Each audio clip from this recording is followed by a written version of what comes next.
इंसानों को जीने का हक नहीं। उस इलाके के बादशाहों के पास धंधा नहीं है, कारोबार नहीं है, फैक्ट्रियां नहीं है, फर्टिलाइजर नहीं लगाए हुए, इंडस्ट्री नहीं लगाई हुई, कपड़ा बुनने की कोई उन्होंने कान नहीं लगाई, मशीनें नहीं लगाई, कोई कोयला नहीं निकलता, तो उनको क्या सूझी? उन्होंने कहा ऐसा है, ये जो गरीब लोग गांव देहात में रहते हैं इनको पकड़ के लाओ और तपती हुई भट्टी में एक सिक्के को लाल करो और फिर उस सिक्के से इनके माथे के ऊपर एक निशान लगाओ।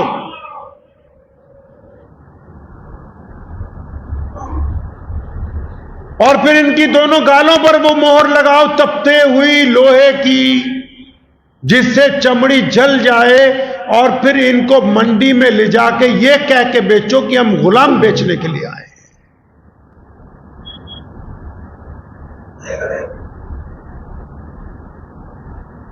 कारोबार कर रहे हैं लोगों को बेचने का। कभी अफ्रीका से उठा के ले जाके गुलाम शाम में बेच रहे हैं, शाम वाले गुलामों को उठा के जाके उंदुलुस में बेच रहे हैं, उंदुलुस वाले गुलामों को उठा के ले जाके नई दुनिया में कारोबार कर रहे हैं।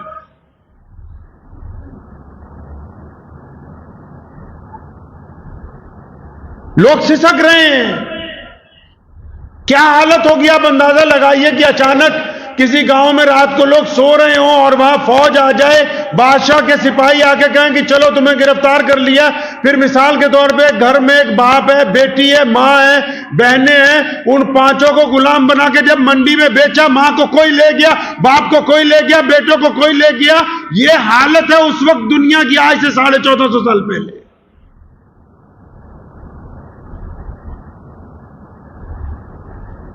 उससे आगे चले जाइए, दुनिया की बड़ी तहजीब है चाइना,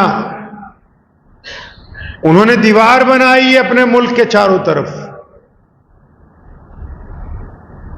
कि हम नहीं चाहते कि और कोई अंदर आए या अंदर वाले गुलाम जान बचा के बाहर भाग जाएं।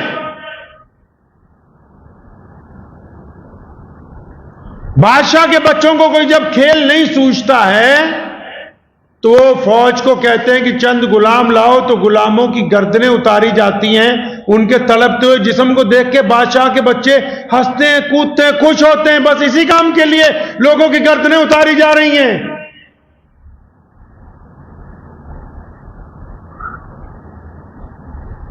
और आगे आ जाओ, ये पूरा इलाका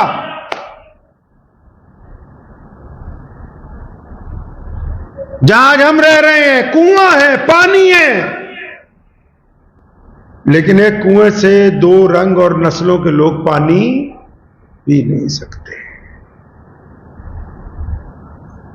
फिर आगे जाइए, उंदुलुस में, स्पेन में, फ्रांस,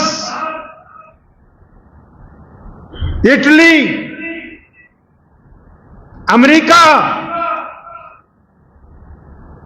ये बड़ी बड़ी तहजीबें, ऑस्ट्रेलिया, कनाडा। मजदूर खेत में काम कर रहा है, 2 महीने से काम कर रहा है, 4 महीने से काम कर रहा है, उसके पास कुछ है नहीं सिवाय गेहूं के, आटे के या चावल के।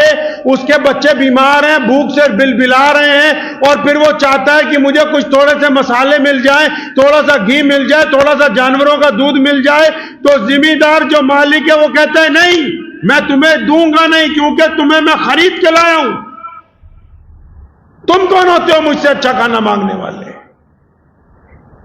जाके उन मुल्कों की अदालतों के फैसले पढ़िए। आज भी इतिहास में उन चीजों को बकायदा शीशे में पेबंद करके लगाया गया है कि उस दौर के हुक्मरानों ने जब गरीबों ने उनसे सवाल किया हमें अच्छा खाना चाहिए, अच्छे कपड़े चाहिए, तो उन्होंने जवाब यह दिया क्योंकि तुम्हारा रंग काला है, तुम्हारी नस्ल नीची है और तुम खरीद के लाए गए हो, तुम्हें यह हक हासिल नहीं है कि तुम अपने मालिक के खिलाफ दरखास्त दे सको।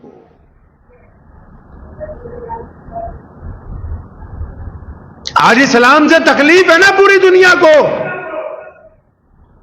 लोग कहते हैं मोहम्मद रसूलुल्लाह सल्लल्लाहु अलैहि वसल्लम की शादी कब हुई, ये कब हुआ, क्या नहीं हुआ। आओ दुनिया का इतिहास पढ़ो। मोहम्मद रसूलुल्लाह से पहले बेटियों को जिंदा दफन किया जाता था। मोहम्मद रसूलुल्लाह से पहले गोरे और काले में फर्क था।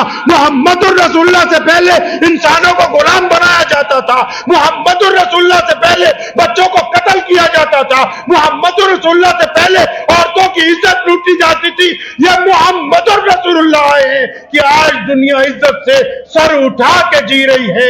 अगर रसूलुल्लाह ना आते तो दुनिया की शक्ल सूरत आज ऐसी नहीं होती जैसे